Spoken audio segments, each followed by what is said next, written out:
It's like an untapped, We do. there's this untapped potential now to go back to that and look and see, well, hey, what can we learn from the data that we have? Right. Okay. And okay. Episode, anybody know the episode number?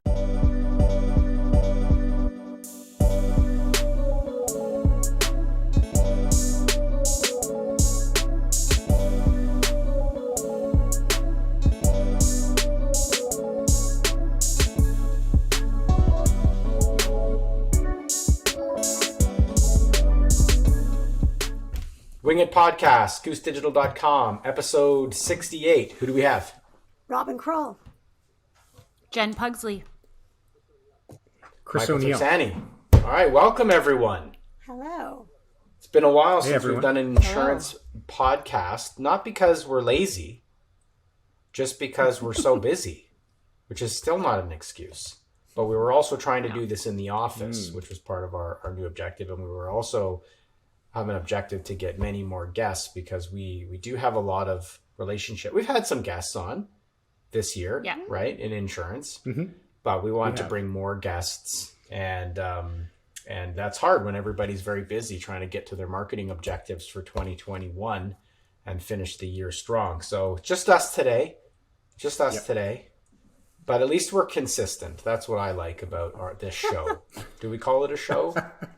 It's a show. Yeah, it is a show. It's a show, right? At least we're consistent. It's the same people, so if you hate us, then you stopped listening a long time ago. But if you're still listening to some degree, then I guess that's a good sign. You must like us. Yeah. Getting more out of your CRM. So we did do one, thanks to our producer Cam, that talked about the rise of CRM within the insurance broker. This one's going to be aimed at organizations that already have a CRM. I think those that don't or in the early stages of putting a CRM in, I think will still benefit from the content here. But the idea is that we do have many customers within the network space or the carrier space or in the brokerage space or MGA space that they had CRMs for a while now, and they're looking to kind of take that next step or really leverage what they've got. And we've seen some trends kind of even on the front lines within recent sales opportunities that really kind of underscore this. So we thought we'd get into a few of the recurring themes and see if we can add some value in this topic of getting more out of your CRM. We're still going to talk about marketing and how it integrates with marketing automation in your programs, because that's a big part of how we look at CRM. So maybe we'll start off with that differentiation and then we'll pass it over to Chris and then go around the table. So, there are a few different, I guess, CRM integration strategies that exist. I think for the most part, what we've seen within this industry is that for brokers anyway, the BMS or the policy management system, and even within carriers and MGAs, they've got the variations of that. Those are really the system of truth to a large degree, or really the entire system of record is really there.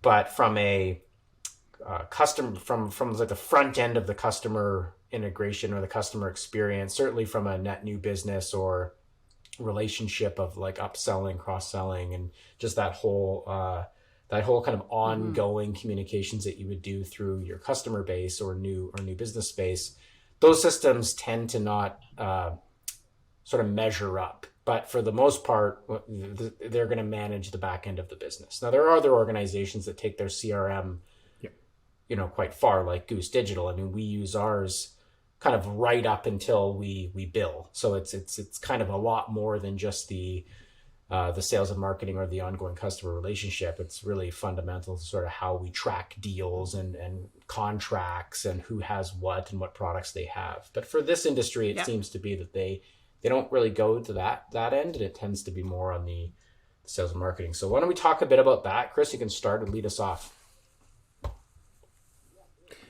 Yeah, great. So, the business is largely, for brokers anyways, an annuity business. So having that policy management in place and having good sort of systems around managing, your existing customer base and communicating with them is really important. And really that's where the policy management BMS really does a really good job. Where people have been kind of squeezing additional life out of it is when they try to do things to kind of mimic CRM kind of functions. So managing opportunities. Managing opportunities, there is capability within all the BMSs or most of the BMSs to manage that. It's, let's say it is lightweight in terms of that capability and functionality. And so what we're seeing on the front lines is that a lot of brokers who are thinking growth, they're looking at ways to give themselves more visibility around what is happening on the what's coming in. And that, of course, for a while it was like, well, it's about leads. So it's about kind of managing and driving additional leads for my sales reps to talk to, which is, of course, important to have that going on. But it kind of falls down when you are looking at, okay, managing and having visibility around the leads that are coming in, how they are being managed, and basically a sales funnel or a sales pipeline is not really well it can't be articulated very well within those BMSs. So more and more where people are transitioning away from just measuring sort of lead volume is what's happening? Where is our system failing us, or our organization failing us in terms of converting these leads or these opportunities into actual sales? So, most of the conversations I have with brokers are around turning this investment into ROI. And usually, the conversations around how is it that you're managing your pipeline? And what is your pipeline? More often than not. What is your pipeline? Yeah. Right.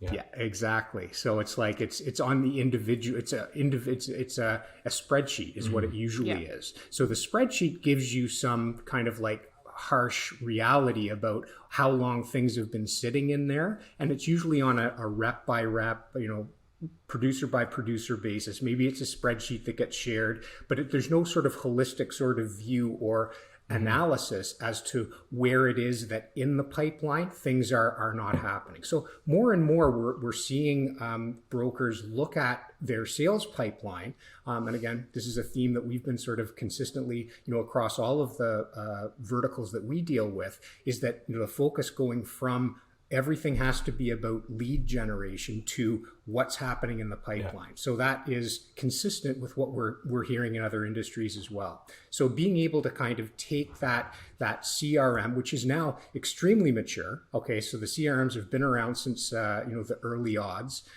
They have they've been competing with each other for functionality, feature, and so forth. So they are pretty good. Like you can take them you can take them a long way in terms of managing your operation as well. But the key thing around the pipeline is being able to sort of predict what am I doing to how am I using the CRM to better predict what I can generate in terms of revenue, and how is that CRM best, how can I sort of position it properly so that I can get that value out of it, because that's where the value actually sits. Just to expand on that, Chris, like I think for companies big and small, even for us in B2B, this is not specific to insurance, but what you're saying about predict your pipeline, I think that in the next 3 to 5 years, and we kind of heard some of this at IBAO, is that companies should be focused when it comes to building their strategy for their CRM. It really needs to be about,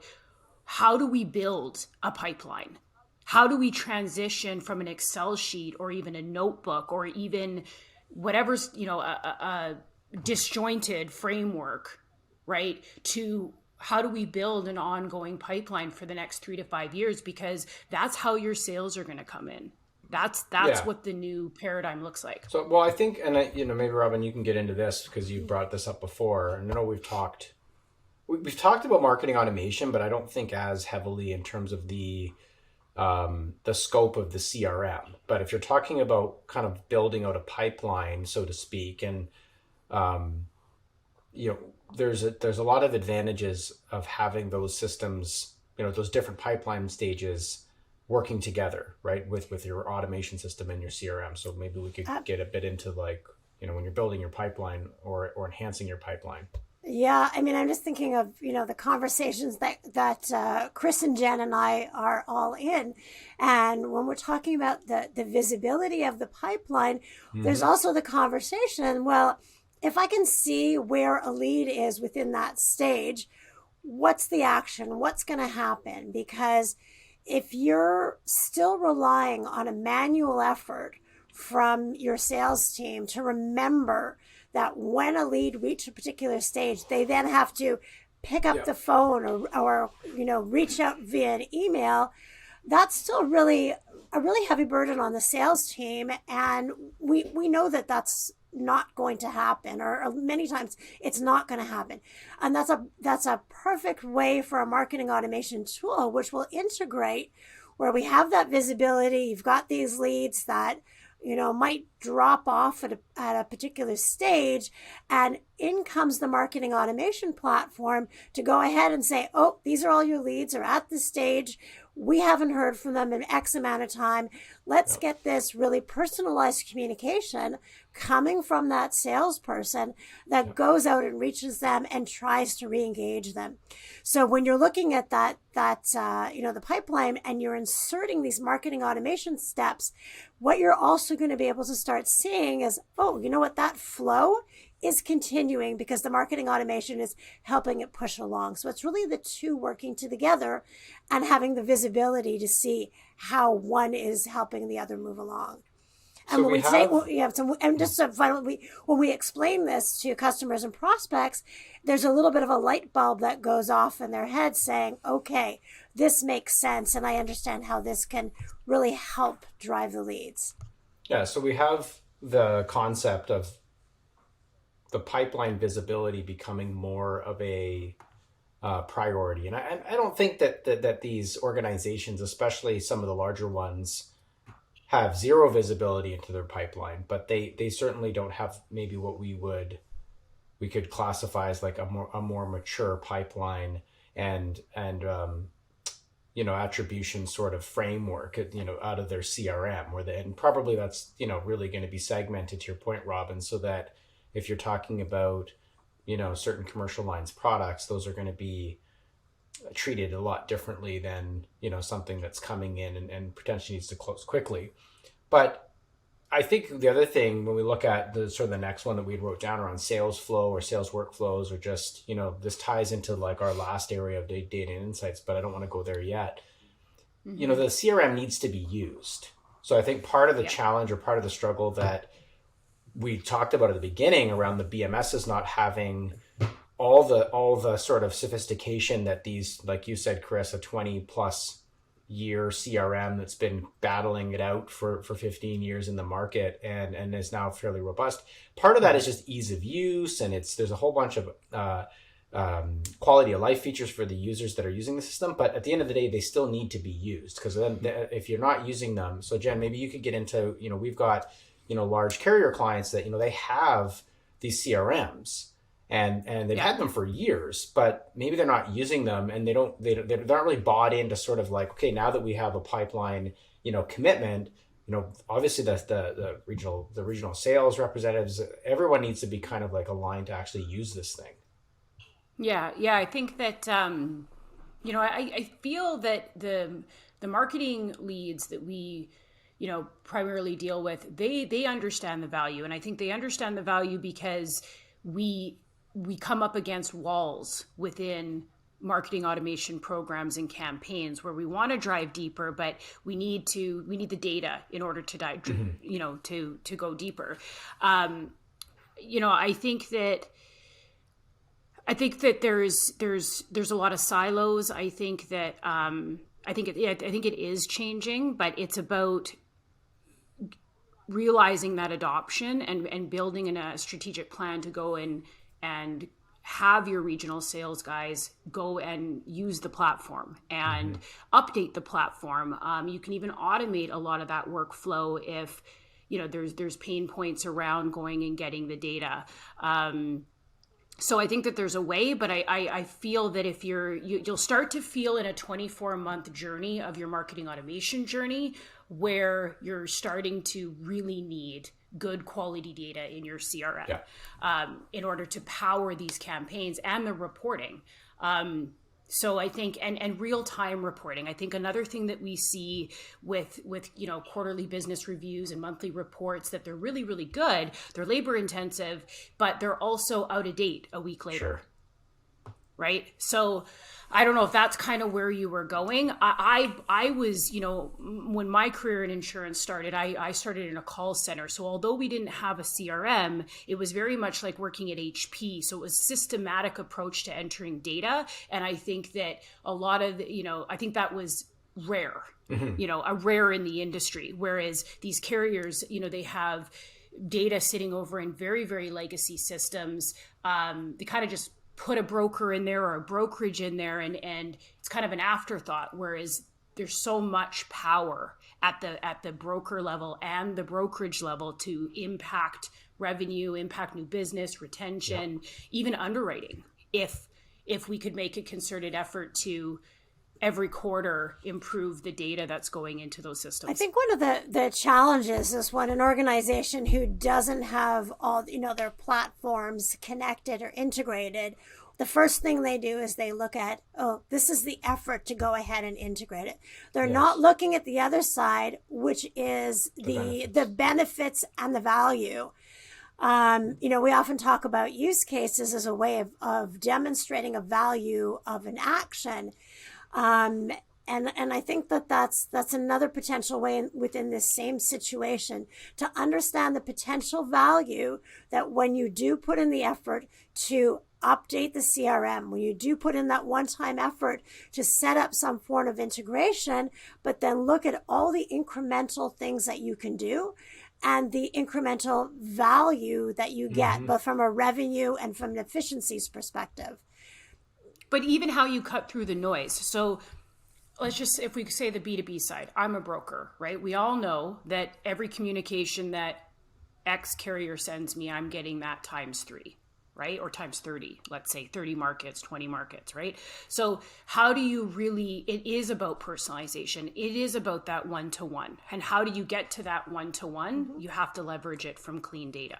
Yeah, and so cutting through the noise is one of those use cases, right? So I'm sure we can pull up stats, open rates, engagement rates, when there's a communication that is personalized versus not. So that's just a perfect high-level example of, just a couple of data points that if you can integrate from your CRM, from your map, this is what you're able to do, how you're able to power up your marketing. And if we go over to data for a sec, I don't know if we're there yet. No, we're not there yet. Okay. No, I'd like to wait because I want to hear from Chris, but I want to throw something on top before he goes in. I think it is important to sort of raise this conversation up a little higher, because I think, when we drive it from a marketing perspective, or we're driving it from, that kind of sales operations, marketing operations perspective, we have a lot of ideas. And what we're really saying is that if the business wants to execute a strategy, and this is really raising the conversation up. So if the business has a growth strategy in mind, that the most efficient and effective way to execute those growth strategies are really through these platform layers. But if you get that wrong, and if you have a marketing team that's sort of, they're swimming upstream trying to get something done, then you run into a roadblock like, well, we never, that cross-sell, is what sounded good, but it's not something that's strategic. So Chris, maybe you could kind of take us there. Yeah. So, I was feeling what Robin was saying about that, about sort of compartmentalizing things around things like conversations around integration. So usually what that indicates is that the actual value of the platforms and what they can do to drive growth is not clearly understood. Because if the first sort of question that comes up is about integration, we know that there are so many different sort of options out there when it comes to CRM and map, that it's like that is a very sort of, it's almost like the last thing to sort of worry about. Because if you can't sort of build your your operation around the growth strategy. Just like on paper, before you start throwing platforms at it, then you're already sort of upside down. You're like backing in to any kind of solution. So I guess what I would say is that most of the best sort of conversations that we have start with what it is that is not being delivered right now, from a visibility standpoint, from a predictability standpoint of what it is that my business could look like in 6 months. And then, as we sort of have seen in some of the other industries, it was CRM first and then map on top. Many times we're sort of having it sort of like, again, map first and then putting the CRM underneath. But if you don't have that holistic sort of conversation around what is it we're actually trying to do, never mind about like that you're going to be asked at some point, does it integrate? Like, is it like a clean integration? Yeah, that's going to come up. But the thing that we need to really focus on is, what is it that we need to do to give the people that are driving the growth in the organization the tools they need to actually well, I think it deliver goes growth. back to the potential. That's the question. I was going to say potential energy, but the potential value of these opportunities that Robin said in that strategic conversation, just sort of what you're touching on, Chris, as well, to say if that conversation's happening. So we've got a diagram that shows use cases that cover kind of new business and customer marketing, and how those are like a starting point for someone to look at and say, yeah, hey, you know what, we've got a type of cross-sell, or we've got a type of new business campaign that is really strategic to us in the business. And it happens to be, we'll just use a really bad example of, selling snow tires or something to people that don't have that policy or something like that, right? So I think it starts there, and it's partly mapping out that potential value in terms of getting more out of your CRM. Because if you say, well, we think we've got 6 of these strategies, and if we do them really well, they're worth $2 million of premium. Yes. If we do them okay, they're worth $1 million. If we do them so, they're worth 750. And then everyone looks at that and says, okay, like that's maybe chunky enough, big enough, exciting enough for us to go after. And then, well, you're not going to do that without the right. So you're not doing that on spreadsheets. You're not going to do that without the right type of data gen, to your point. And certainly you're going to want to have the right type of pipeline visibility. Probably not the same visibility that you have today, because you're probably not firing on so many cylinders. Is likely not a silver bullet in as we know, in a lot of these organizations. It's not like one thing turns into 8 million of premium, put 100K in and 8 million of premium comes out. Probably not that, right? It's probably more a lot of little things that need to be structured well through the CRM, into the map, get the right type of data around it. But it really does start with that potential opportunity value, and getting that strategic buy-in so that everyone is aligned on that from the top down.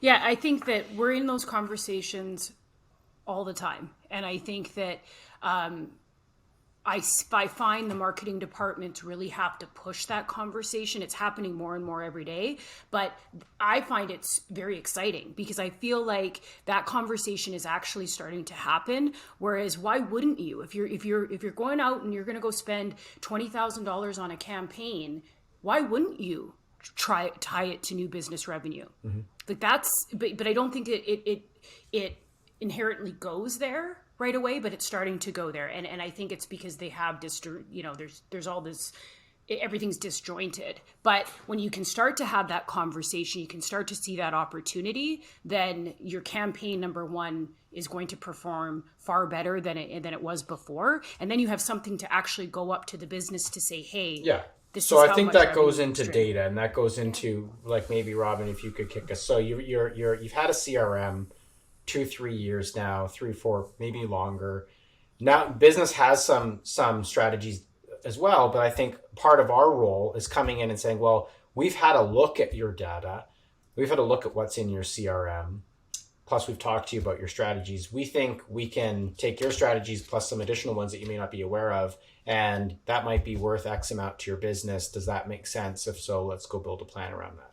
Yeah, I mean, a lot of companies, when they first implement a CRM, they see it as a repository for data. So whether it's, their leads go in there partially, their customers are in there a bit, they're not really looking at it as a tool to be really strategic. So being able to understand, connecting those dots. So what we talked about, we were talking about the whole lead management and sales flow. So to be able to understand, well, this is where we've been driving leads from. And if we look at it from a funnel perspective, well, how many of those leads did we actually convert? What is our return on investment? Well, that's a really powerful report. So you can then go back and say, well, let's look at the channels where we actually drove the highest return on investment. And guess what? That's a pretty good direction of where I should go invest further versus those channels that, the revenue was less, the leads were fewer. Maybe I'm going to look at that a little bit differently.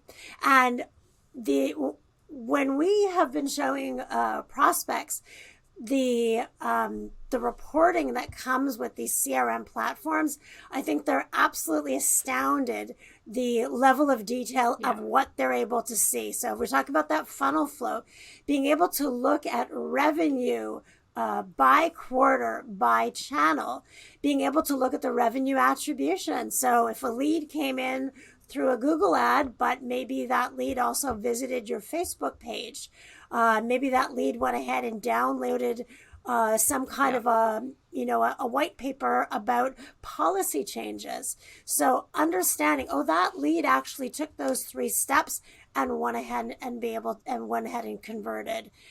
So these are really powerful. And when we build these reports and we share them with the customers, they really understand why this investment in a CRM, the investment of the map plus the CRM, because they're seeing that there's activities that are being pushed along by the map, that this is where they really need to be from a visibility perspective.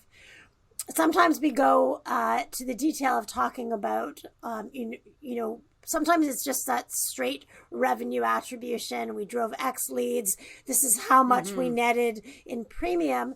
But there's also insurance so brokers now are actually reacting when we talk about this thing like revenue attribution, saying, we understand that a client doesn't come straight through the funnel. They go to many different places. They're actually interested in resonating with that. And then also being able to talk about how can we use this reporting to go ahead and uncover opportunities for our customers. Again, we have all this great data there. Whether it's looking at making sure we have the right data so we can go ahead and trigger a really personalized renewal campaign, or a cross-sell, which can really focus on a couple of key pain points. Being able to really educate them on the fact that these are all opportunities using data and using the CRM to help drive growth. And these are some revelations that we're seeing.